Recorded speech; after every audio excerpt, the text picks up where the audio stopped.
We got a while ago now.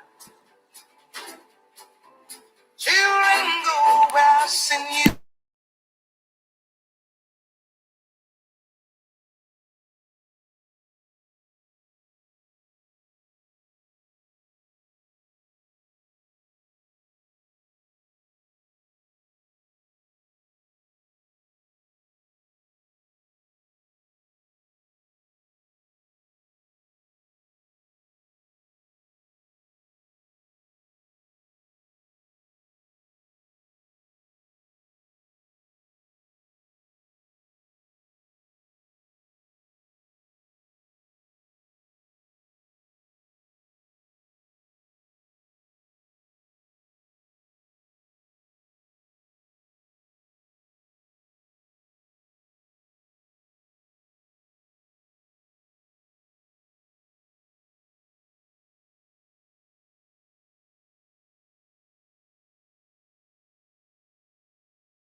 Good evening. I'm Andrea Douglas. I'm the executive director here at the Jefferson School African American Heritage Center. Thank you all so very much for joining us tonight. It is a celebration day. Today is March 3rd, and it is a city holiday. A day that recognizes the liberation and freedom of 52.3% of our community in 1865. It also is represents, I would say, the day that allows our entire community to understand what it means to interact wholly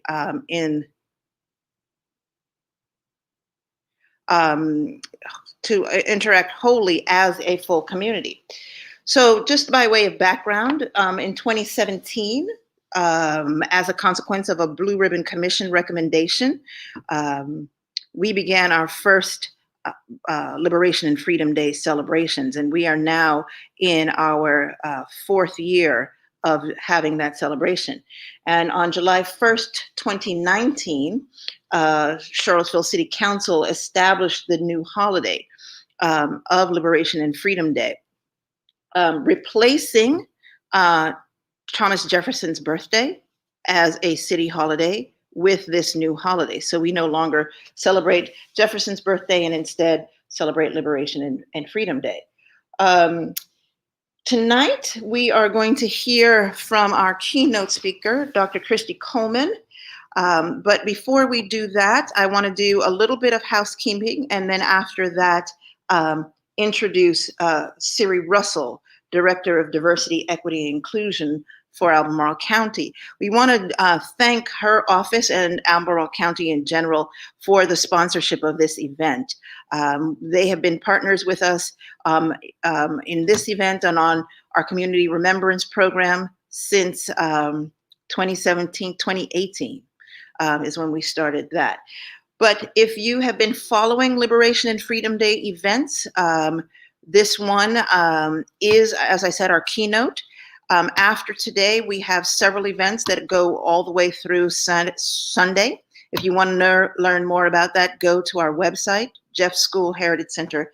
church.org/events, and that will take you to the Liberation and Freedom Day event announcements and listings. So again, let me introduce Siri Russell, Director of Equity, Inclusion, Diversity, Equity, Inclusion for the city, for the county of Albemarle.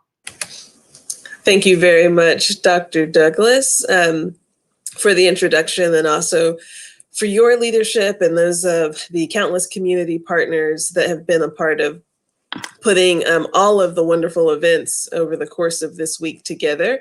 I'm really pleased to be here today to represent Albemarle County and to share with everyone the proclamation that the County Board of Supervisors passed just this afternoon, marking the third such proclamation they've made celebrating Liberation and Freedom Day. So I'll just get right to it then. Whereas the County of Albemarle, in keeping with the core principles of our great United States of America, believes that all persons are created equal and possess unalienable rights to life, liberty, and the pursuit of happiness.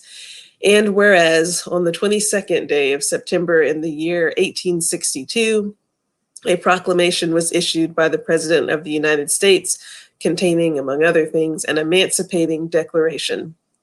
And whereas 3 years later, on the 3rd day of March in the year 1865, the liberation of the almost 53% of the total population of Charlottesville and Albemarle County, comprised of enslaved persons, was enforced.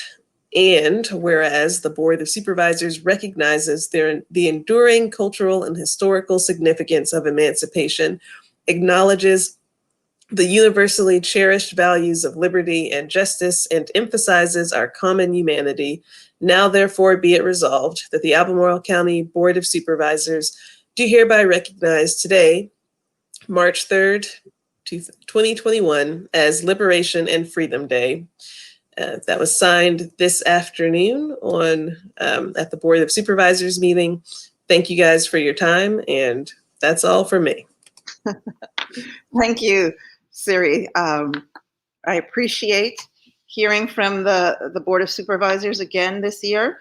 As I said, Albemarle County has really sort of been a great partner with the city, with the Heritage Center, with all of our other partners for Liberation and Freedom Day, to continue to recognize both the moment of Liberation and Freedom Day and then the subsequent histories that come thereafter.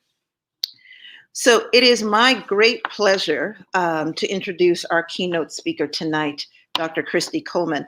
I am really pleased because we tried to bring her here last year, but of course we had COVID issues. And so her generosity is much appreciated to come and speak with us today. Let me give you just a little bit of her bio. Dr. Coleman, Christy Coleman, is the Executive Director of the Jamestown-Yorktown Foundation. With a career spanning over 30 years, Christy S. Coleman has served as the Chief Executive Officer of some of the nation's most prominent museums. She's a tireless advocate for the power of museums, narrative correction, diversity, and inclusiveness. Ms. Coleman is an innovator and leader in the museum field, having held leadership roles at the Colonial Williamsburg Foundation, the Charles H. Wright Museum of African American History, the American Civil War Museum, and now as the Executive Director of Jamestown-Yorktown Foundation. Ms. Coleman is the recipient of numerous awards, including Honorary Doctorates from the College of William and Mary, Virginia Commonwealth University, and the University of the South for her decades of impact. In 2018, Time magazine named her one of the 31 people changing the South, and in 2019, Worth magazine named her one of 29 women changing the world. Please let me introduce Christy Coleman. Thank you all so much for the invitation to join you. And Dr. Douglas, thank you so much for sticking at it and trying to get us all together for this very special event. Congratulations, Albemarle County, City of Charlottesville, on the resolution. I think that that's an important step in the right direction, without a doubt. So tonight, we're going to talk about narrative correction, what that means.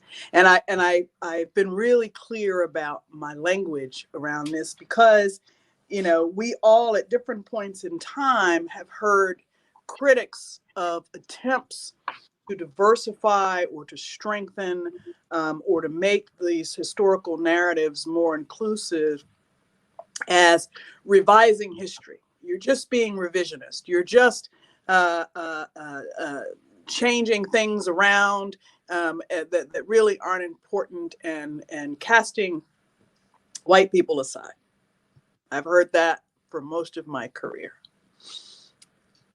The reality is this: the historical narrative changes all the time. Our understanding of history actually changes all the time, and here's why. With each new generation are new questions. Questions that are important to that generation as it navigates its own way into the future. And this is normal. And as I tell people all the time, history has never been for the dead. It is always about the living.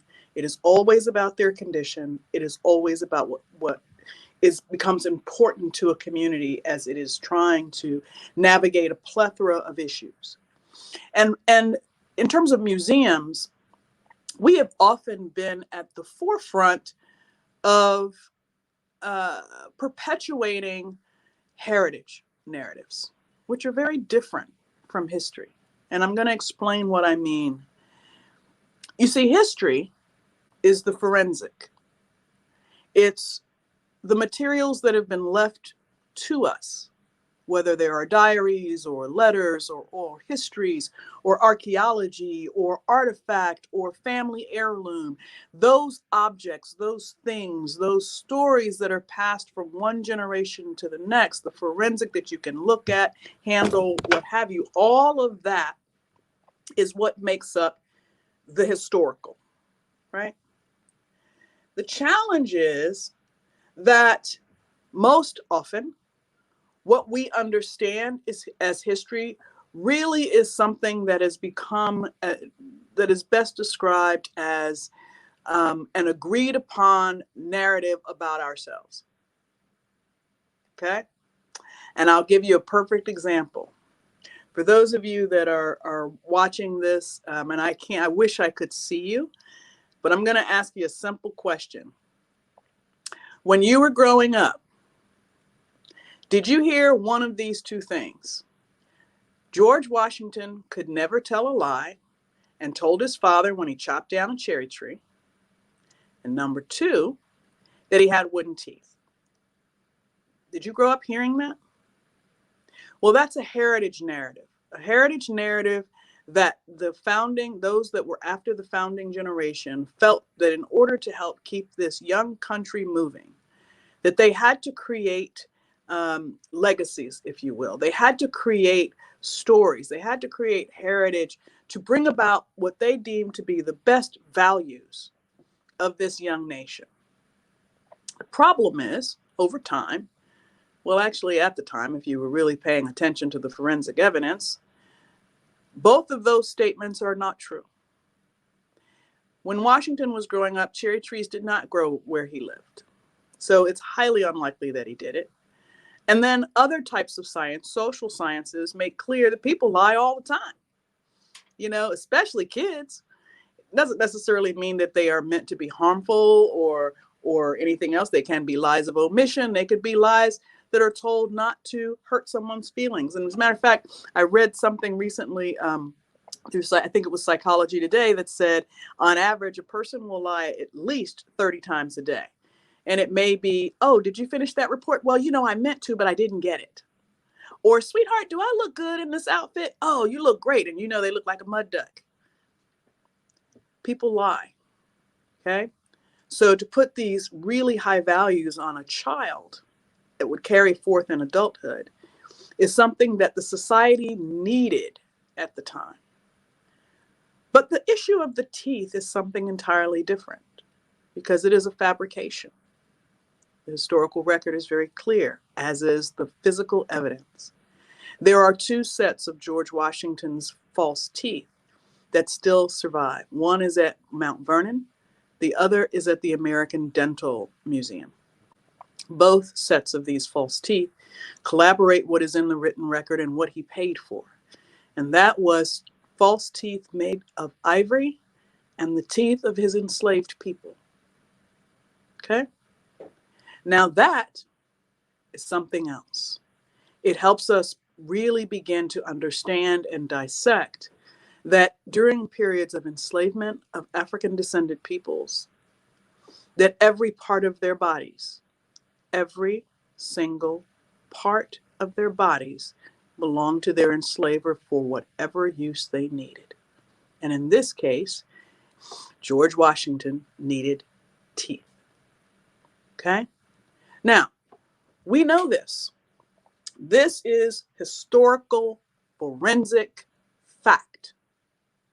But we had this heritage thing that literally spanned over 200 years because the nation needed to somehow believe that its first president, that one of the founders, was somehow above reproach. Why? Well, that's where the third part of all of this public history comes into play. And it's about memory, the power of memory. We all have it. It all influences how that heritage is going to be conceived, whether or not it is supported by the forensic. And unfortunately, in many cases, especially into the modern era, the 20th century, museums were a part of this narrative making, this heritage making. And, you know, it is, you know, everything from the grand plantation houses with the Southern bells that completely erased the horror that those sites inflicted on Black people. But to create this fantasy, this Gone with the Wind, became important for white people to eliminate the stain, the paradox, the hypocrisy of our founding ideals and the practices of a nation against its Black and brown people. Because that doesn't fit a heritage narrative. That doesn't keep so-called solidarity among the populace. But something remarkable started happening. And actually it started happening through the modern civil rights era. And definitely into the mid-1980s, where museums started to take a really hard look at these narratives because society was changing. And new generations, that radical generation that was fighting for social justice and racial justice and equal rights for men and women and everyone in between, started to ask the questions, well, what role did we play in the making of America? Because we know we did more than just our labor. What role did we play? And so academic historians and other public historians and scholars across a variety of fields went back to the forensic record to begin to answer that question. And with new questions came new answers, and with new answers meant we had to completely rethink this heritage narrative in favor of the actual history that took place, the complexity of it. History has never been a simple, straight line event. There are always these parts that are weaving their way through. It is really a tapestry where on the back of that tapestry is an absolute mess and tangle of threads and that are intersecting and holding this whole thing together. It isn't pretty.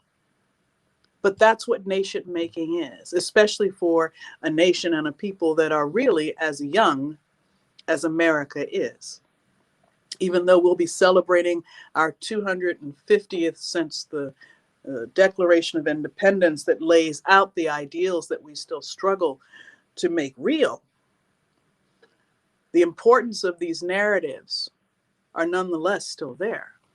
So as I said, you've got the forensic, you've got heritage, and then you've got memory. And I'm not saying that memories aren't important, What I'm saying is the memories have to be informed, or we have to create new memories in this cycle as we are building new narratives about our communities and so forth. We cannot make the same mistakes that have been made against us as we are looking forward. And to give you a more modern example, and I'm making some assumptions about the audience that is joining us this evening, but I'm going to assume that the majority of you do in fact remember what happened on September 11th, 2001. You know where you were. You know what you were watching. You probably know how you felt. You probably know about the aftermath. And so if I were to ask you to tell me your experience that day, you could. You could probably tell me in great detail that power of that memory. But what becomes problematic is when we only take certain memories, certain recollections of significant events, and then try to frame a narrative around it that's somehow going to hold us all together. And it's similar to what happened and what has happened with the American Civil War. I hear people tell me all the time, well, my great-great-granddaddy, he just, he got the call and everybody was drafted and he was just serving his thing. He could care less about slavery. He could care less about, he was just defending his home. Well, that's fine. But the historical record in total and the memories of all of those folks who were involved were very clear about what the American Civil War was, what the South was fighting for, the transitions that took place with the North from what they started fighting for to what they ended up fighting for, and who had the influence on all of that. We're Black folk.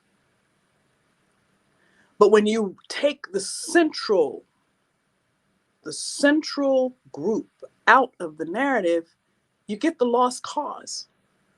You get this lie that we've all had to live with for so long on our public landscape and our education, that somehow enslavement was good for African peoples, right? At least they got Christianity and we taught them, civilization. Africa was very, very well civilized. Another lie that had to be told to justify a brutal system. So when I mentioned the 9/11 piece, it's the same kind of thing. If we were trying to create a story, a narrative, an understanding of what happened on 9/11, and we only told the story from, say, the first responders, or we only told the stories of the survivors who ran out of the buildings, or we only told the stories of the family members across the country, we would be missing an awful lot in our understanding to make this a useful thing to help us avoid something like that again. But in the beginning, because of the trauma associated with the event, that's essentially what we did. Even as they were building the 9/11 museum, arguments were taking place because they did not want any of the hijackers or their motives to be a part of the exhibition. So in that case, how in the world were we ever going to understand why they chose that day, why they chose that time, and what they hope to accomplish if we don't put it all together? And it would take almost a decade before they were able to do it. It took a decade just to plan the museum because of these types of squabbles, because the hurt and the anger and the immediate memory of the experience prevented us from being able to look at that history, to look at that event in its historical fullness. So when I talk about narrative correction, what I'm talking about is bringing all of these elements back together. What I'm talking about is actually giving us real usable history. Nothing makes me crazier than to hear people say, well, if we don't know history, we're doomed to repeat it. Most people don't know history right now. We have a dearth of ignorance around history. Okay? We just do. And when I say ignorance, I'm not talking about stupidity. I'm just talking about we have not given the same value to social studies and civics education in the past 25 years. And so we have a generation, actually 2 generations likely, of people who are so ill-informed that they are able to basically create whatever history they want with the advent of the internet and just enough information to pull from the forensic to weave together whatever narrative they want. And again, my people, I'm telling you, we can't make those same mistakes. If we want our stories richly told in all of their variety, then we have to be just as diligent about ensuring that our history and what we are sharing is informed by all of this understanding. You have to understand what the community needs so that you can, again, draw down from the forensic to help us tell these stories, to continue to investigate, to continue to do that. And the thing is, when you do that and you create these narratives, you help build new memory around the idea of historical truth. But I know that sometimes that's really tough, especially when communities, whole communities, have again been deliberately and intentionally removed from the narrative as if their contributions to the making of the world don't matter unless we're singing or dancing. But there is so much more. And as we also think about what history means, especially as we're rounding out our observances on African American history, we have to be careful that we are not simply celebrating historical moments when Black people moved into white space. There is a world of creativity and innovation. There is a world that was made for and by and supported by Black peoples. And those stories of Charlottesville need to be told as well. They are equally, if not more so, important. And so as I think about these things and how that functions in public history space, exhibitions, programs, and how museums do all of the work that we do, I am always asking new questions like that. How do we tell this story best? What does our community need most? Have we asked them? Have we taken them on this journey of discovery about themselves? Because it's real easy to say, well, we need a story that just feels good. Well, feel good isn't always going to do good. And so, again, when I think about these questions as a museum leader, I'm always conscious of the responsibility. I'm always conscious of how narrative correction is really healing. I'm always conscious about the power of sharing a story with someone that never heard it before, the wonder. And then there's this profound sadness sometimes that comes when we say, I never knew that. No one ever taught me that. And we have these resources in our communities. We have places like the Jefferson Center, but do we really engage with them? I know you all do because you're here tonight. But do we engage them? Do we support them at the levels that we need to? Are we encouraging them and supporting them to be that voice in the community, not just to make us feel good, but to help our communities heal and find their own moments of genius as we advance the idea, the real, very powerful idea of liberty and justice for all, and all people are created equal. Those are powerful, powerful statements. And in celebrating freedom and emancipation, at the core of that is the absolute profound belief that that is the birthright. That is the creator-given right that every single human being should have. So, if you start with that as your premise in your work, your shared work, then we can look at our moments of celebration, and we can also look at our moments of dysfunction. We can look at our moments of sheer joy and those moments of profound sadness. And we can build a community and infrastructure that helps us reach those higher places, those actualizations of self and community that helps them thrive.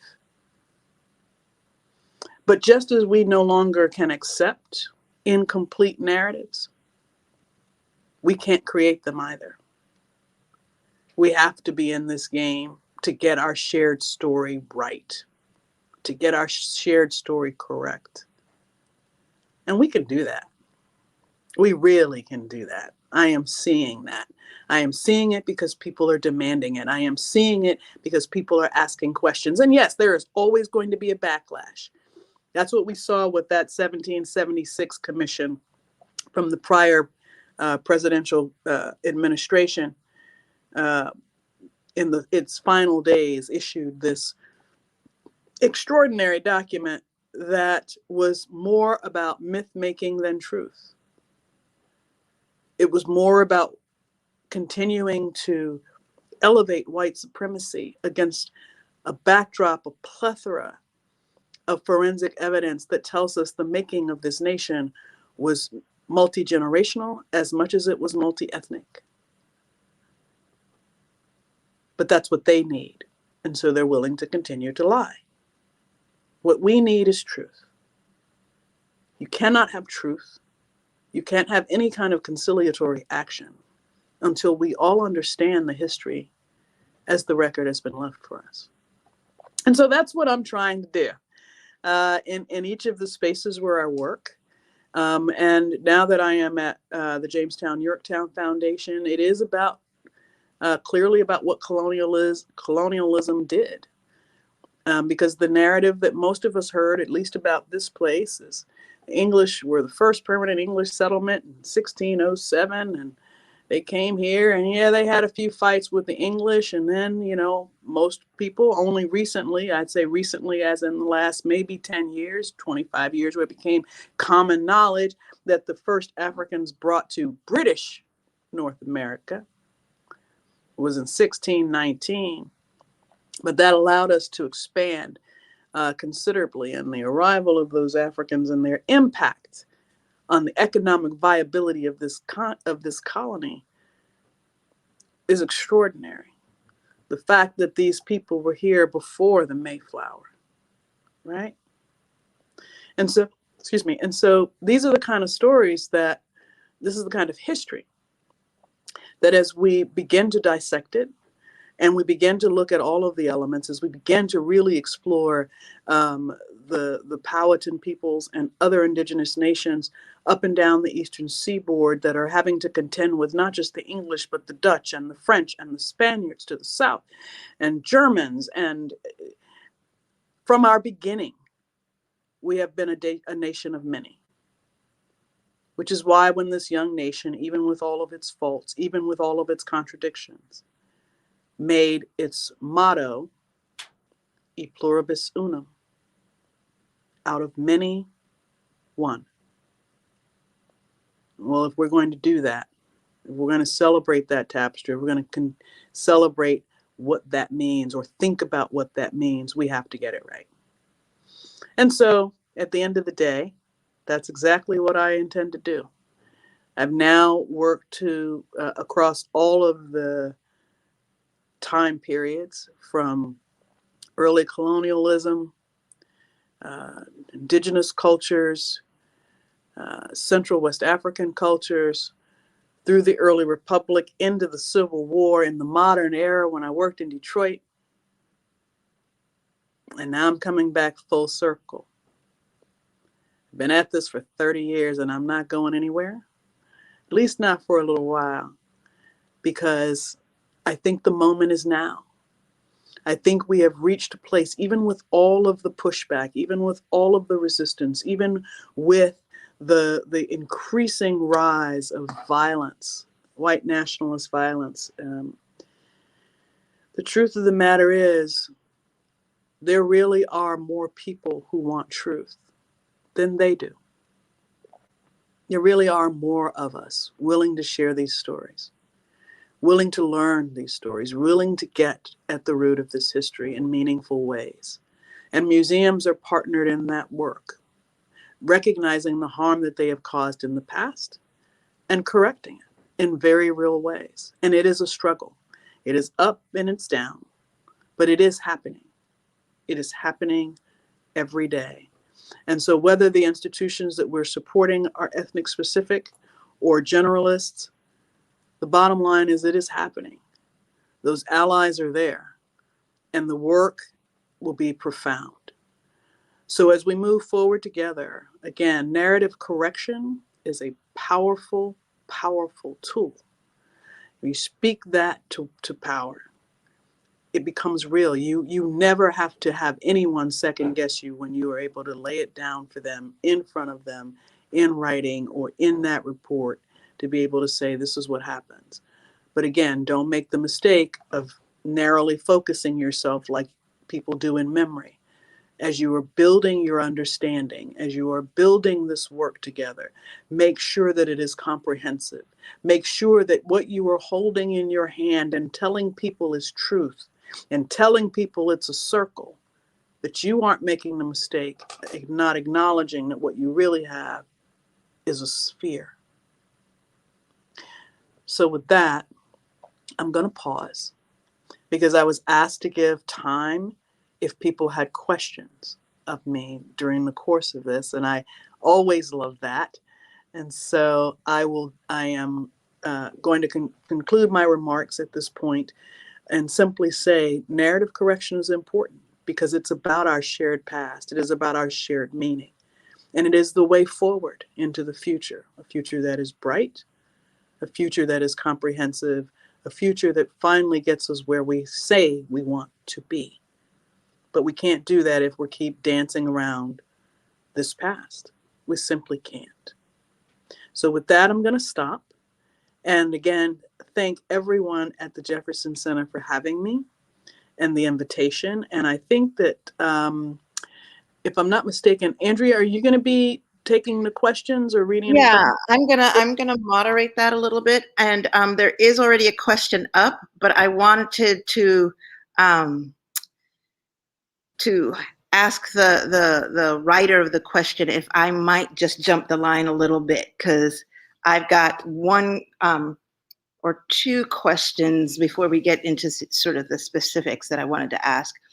And I also want to thank you so much, because you really have given us a great roadmap, you know, in articulating what the issues are. You're welcome. Siri just told me you're welcome. I'll take that off. You know, in articulating what the issues are and what the way is. But one of the things I wanted to ask you is, because of your long experience in museums, and I remember a while ago you were working on a project that began with a survey where you were surveying, I think, African-American museum folks. Mm-hmm. And we have watched easily within the last 2 years or so, new directorships, new people being appointed into major roles in many of the larger institutions in the country, both in art museums and in history museums. And I wondered if you could speak a little bit about the industry. I mean, you touched on it about the work and whatever, but I'm wondering if you could maybe reflect on what you see is happening in the industry and how that might impact what you've talked about in the narrative correction. Right. Well, I mean, as an industry, it is still very white, especially when it comes to leadership. And the work that she's referring to is actually the fall of 2019. I started trying to figure out you know, how many African Americans were in leadership in museums. And by leadership, not just CEOs, but, you know, senior level directors in organizations. I really wanted to know the answer to that, because I know that this is an industry that hires millions of people, right? I wanted to know what the pipeline looks like. And it has certainly improved significantly from when I got my first museum job at 17. But here's some quick stats for you. There are roughly 35,000 museums in the United States of all types. That's science museums, children's museums, history museums, the Museum of Mustard, Museum of Sex, you know, 35,000. And of that number, 55% are history related. Okay, so that's a historic house or a historic site or full-blown museum. More than half of those museums, history museums we're talking about, operate with budgets less than $500,000 a year. In fact, most, you know, a large percentage actually function it with budgets under $100,000 a year, which lets you know they tend to be in more rural areas. They tend to be more community-driven organizations and the like. This is also a field where 62% of the employees are women, but 86% of leadership are white men. And I also learned that 4% of museum leadership are people of color. So what I was trying to find out in 2019 was, of that 4% that are people of color, how many are Black women leading museums? And I ended up with a list of 62 women nationwide running museums. And it was startling. And I put out a call and I was like, look, am I missing anybody? Here's my list. Who do you know? Who's ready to step up? How do we help them take the next step? How do we get them in the pipelines of leadership? How do we mentor to make sure that these young women are getting due opportunity? What can we do? And so a few of us got together and just started working on that list. And then we, you know, so I'm seeing, I don't want to go down that rabbit hole, but the bottom line is, what I have seen is this. When I first started out, there were 7 Black women that I considered mentors, extraordinary women. Dorothy Sproul Redford, who started Somerset Place down in North Carolina. She's a descendant of the enslaved community there, and was able to get down there and acquire that property and kind of turn it around and be a story about us, right? There was Claudine Brown, who was at the Smithsonian. Amina Dickerson, who was running the DuSable in Chicago. There was Dr. Margaret Burroughs, who actually started the DuSable in Chicago, and so forth. I can go through this list of women who, at various age points, who were just extraordinary. And I felt like I wanted to make sure that I was helping that group of young women in a more directed way by pulling together my peers who now sit in the big chair, as they say in our field, to make sure that we were leaving a clean pathway of accessibility to these roles, to young Black women in particular. But, and so that's kind of where that goes. And I have seen, again, a significant change. Like I said, when I started off 30 some years ago, you could literally count. So we've maybe 5 to 6 times as many Black women are running museums, but there's still less than 100 of us out of, 35,000 museums. There's less than 100 of us, at least in the CEO role.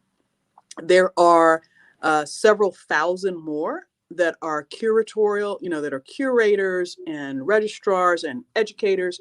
So we are seeing an extraordinary build of Black folk and brown folk entering the field. We just have to keep the pathways to leadership open to them as well.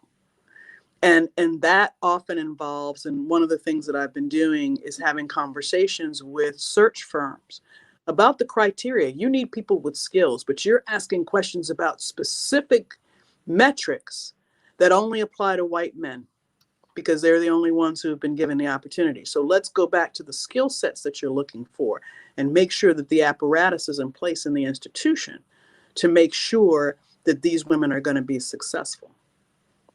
So that's a long answer.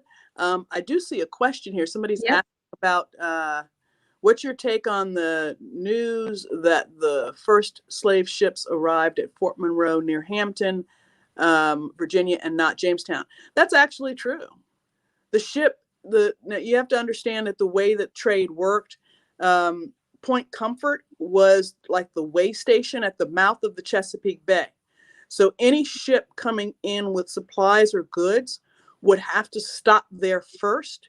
Now, with regard to the 20 and odd, and it was actually closer to 30 Central West Africans from the Angola region, some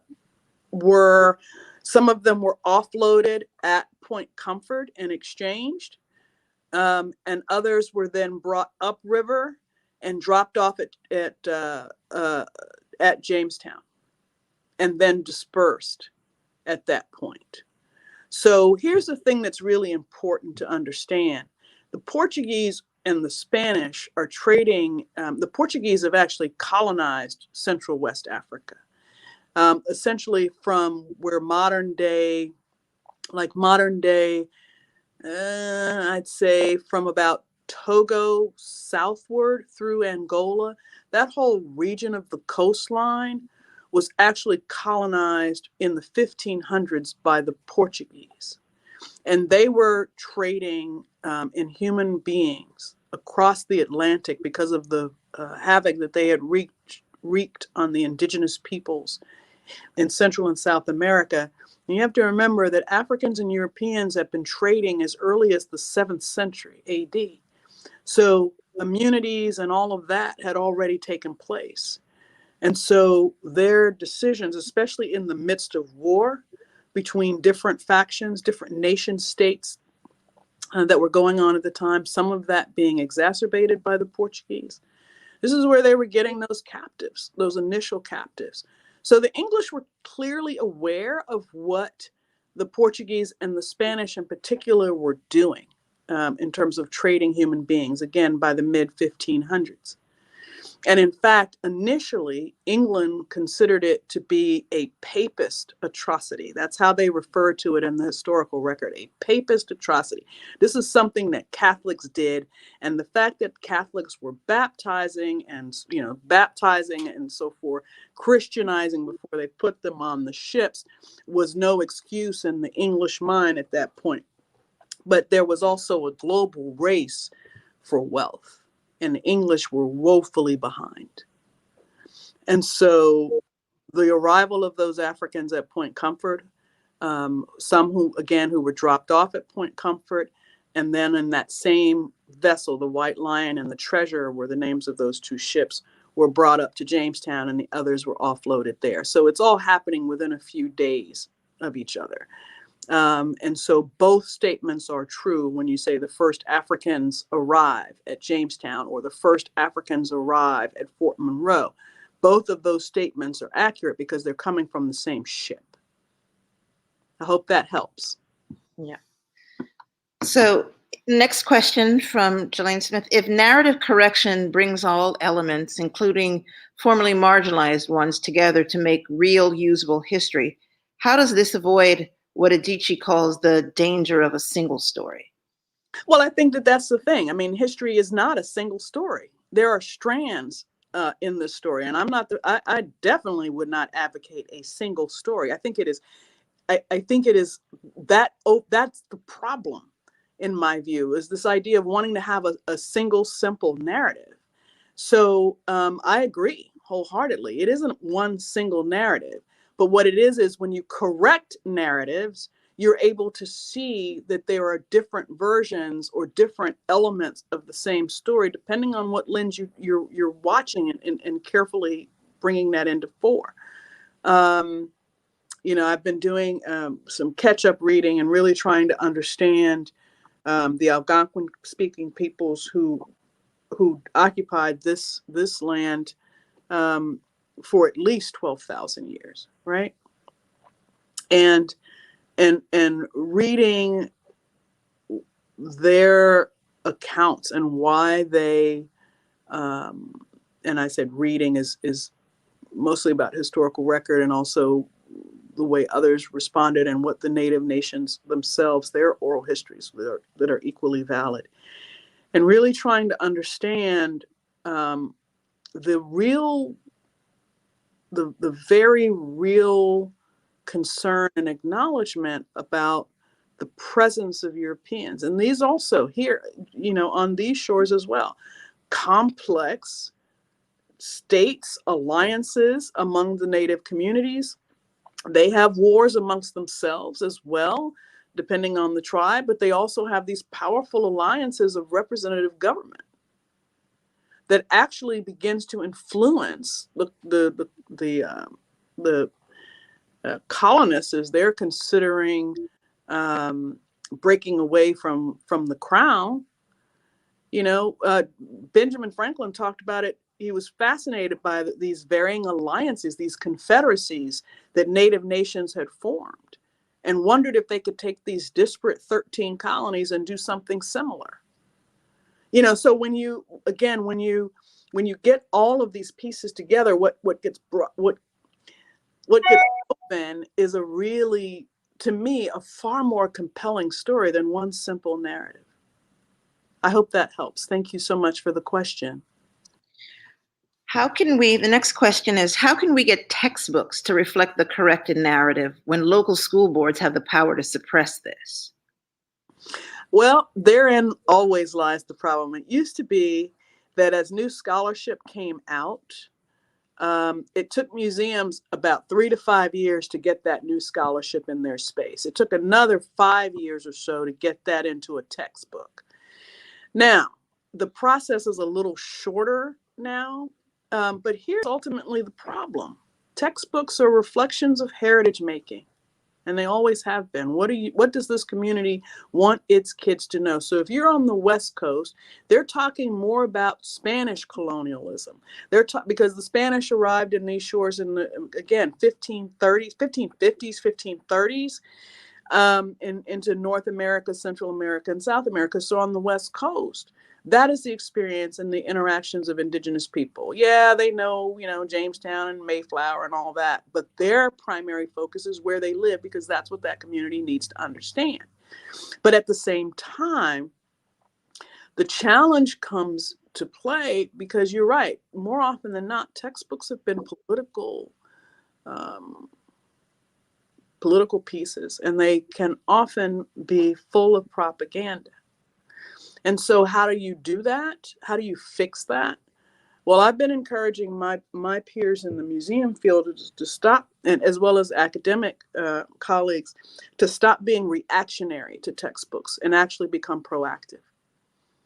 Volunteer, because, for example, here in Virginia, there's a review of the standards of learning that happens about every 2 years. And then there's like this complete sort of redo that happens at about the 10-year mark. They do this kind of full circle look at everything. And it's important to get at the table when this is taking place. But the textbook industry is also changing dramatically. So we may have a better shot at this. And I say it's changing dramatically because it used to be, and it still is heavily influenced by essentially 2 states, and possibly 3, because they have such large populations. That is California, Texas, and New York. So Texans are still very much, their textbooks tend to be the ones that are used more often than not throughout the southern region, the southeastern United States, and across the lower South. California's textbooks tend to be, West Coast and up towards sort of Idaho, Washington State, places like that. And then New York, tends to be the Northeast and maybe into the Mid-Atlantic. And then they change out those sections that are more specific to the state standards of learning, is usually how these textbooks are made. Now, the inherently, particularly for those of us who have grown up in the South, the other reality here is that, at least down here, an organization called the United Daughters of the Confederacy put out a series of requirements for textbooks, not just for, these are textbooks not just about how the Civil War was going to be told, but across the board, that they were the keepers. And they are the ones who are most responsible for, again, lost cause narrative, and made very clear any textbook that says the South fought to keep her slaves, that calls Jefferson Davis, Robert E. Lee, or Stonewall Jackson traitors, that says that the South did not treat her slaves well, is to be rejected. Not just textbooks, library books, anything. So, and that the power of those women across those 13 and sometimes 15 states where the vast majority of African Americans live. No wonder you didn't hear these things. No wonder you didn't grow up learning. But all of that, again, has been pushed aside. So the answer, again, is in order to have an impact on those textbooks is that we have to be on the front end of the conversation. And we have to make sure that as these committees, as these townships are doing this work, that we're actually pulling it in. But I'll tell you something else that's really kind of cool. As long as the standards of learning are covering, are really kind of laying out the expectations, teachers really aren't using hardcore textbooks the way that they used to, especially now that we've entered the age of Zoom learning. And it'll get back to no, but even before all of this, they started giving students packet workbooks rather than, hardbound books. They're online textbooks that they also use, but teachers are becoming more creative because they're beginning to understand, at least some teachers are beginning to understand how the bias in these textbooks are impacting their students. And so I think we can continue to see more of that. Yeah. So we have time for 2 more questions. And so this next question is, Dr. Coleman, your words are moving. What would be your most highly recommended resources to increase knowledge on narrative correction?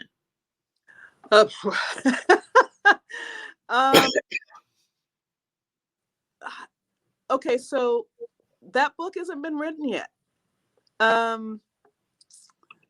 But there are, I love, oh my gosh. I mean, Stamped from the Beginning is a great example. I think the 1619 Project was brilliant. Is it perfect? No. But I thought that the arc that they took through that and understanding American culture was also very, very good. And I don't have to agree with every point of it to still think it's a useful conversation starter and understanding. But Stamped from the Beginning is an extraordinary book. That kind of addresses this in not necessarily a direct way. But for museums in general, we don't have the book on narrative correction yet. We have a lot of conversation around it.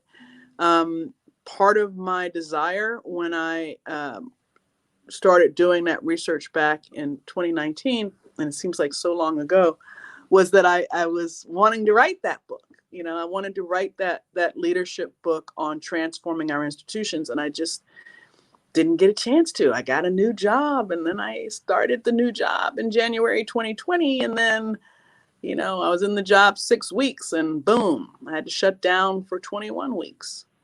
So it's been a very unusual time, but I have been talking, as have others, about this for a while. I would say probably the easiest access point would be, there are 2 places 2 organizations that I'm going to recommend to you. because there are a few what we call sort of technical leaflets, for lack of a better term, a few essays that you might find interesting. One is coming through the American Alliance of Museums, which is our, excuse me, our huge national organization that represents all museums. And then specifically around history museums, we have the American Association for State and Local History. And if you go to their websites, the first is aam-us.org. And again, that's aam-us.org or aaslh.org. There are some really great articles there that people are doing, but the book itself hasn't been written yet. Okay, so we've got this one last question. Sure thing. As you shared, there's no single narrative, and utilizing one narrative can be an issue. What are your thoughts on the focus on Jefferson defendants being primary focus for UVA when we know that Jefferson's slave ownership was influential as it relates to all the area's slave owners? This is my concern when we focus on the one narrative aspect. Excuse me. I think I understand what you're asking me about. Excuse me.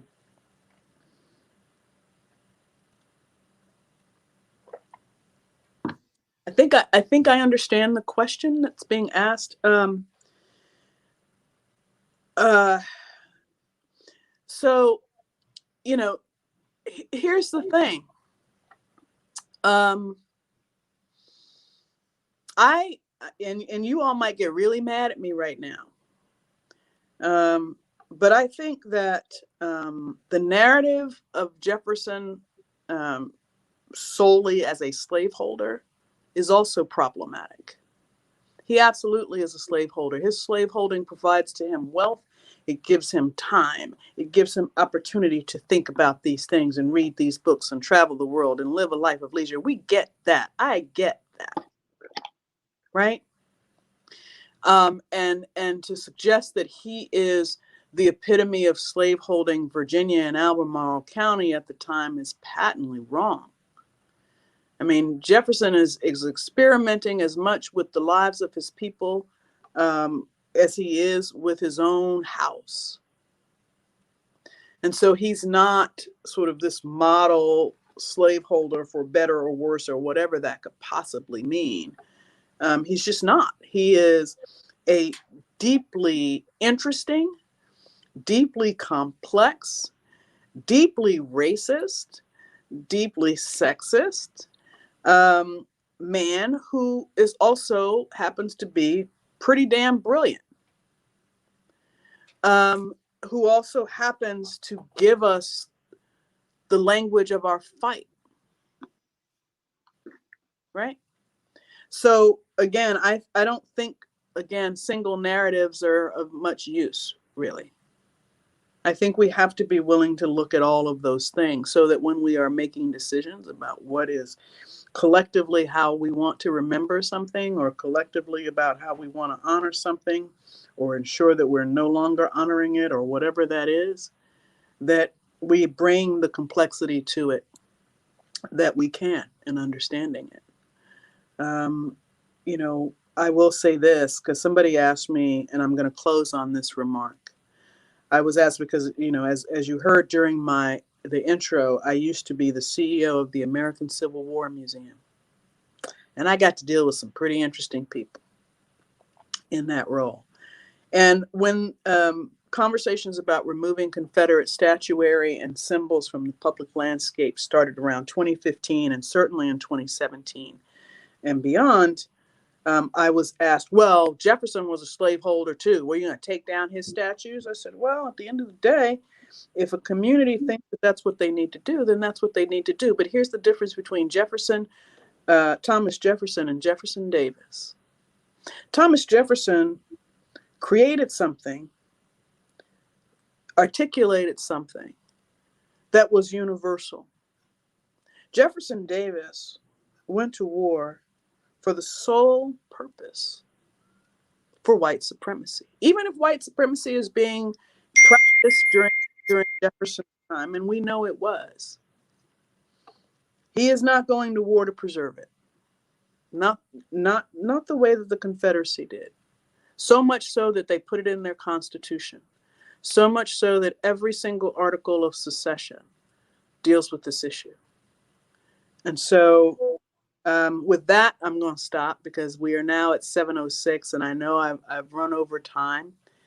But, and as you can see, because the same way that I answer your questions, because they're a little bit longer, because I don't like to give simple answers. So, Listen, it's the historian in you. Stop fooling. I can't help. Stop trying to fool. But thank you. Around here, we say, give a historian a mic and then get some snacks. Yep. Thank you so much. Well, thank you so much, Christy, for those remarks. I think you've given us a lot of food for thought. And certainly for me, at the work that we do here at the Heritage Center, it's always good to both be validated and also be pushed to be, as you say, sure that we're telling the truth as something other than a single narrative, but really wanting to consider all of the components in the development of the developmental story. So I appreciate that quite a bit. So thank you so much for joining us. For those of you who are following the Liberation and Freedom Day festivities, again, please go to our website, www.jeffschoolheritagecenter.org/events. We have an event tomorrow at 12. The Albemarle Historical Society, Sam Fowler is going to talk about his research at Monticello. And then there is another event tomorrow night at 6 p.m., which is the Theater of the Oppressed, an event that is sponsored by the African American Heritage Center. That starts at 6 p.m. So please indeed stick with us. If you're interested in helping the work of other African American organizations, check out our Run Walk. It's historic. You can walk by several sites in our community and if you've seen them before, you'll get a fresh look at them by bringing them all together. So again, thank you all again for taking the time to hear what we're doing and for Liberation and Freedom Day. Have a good night.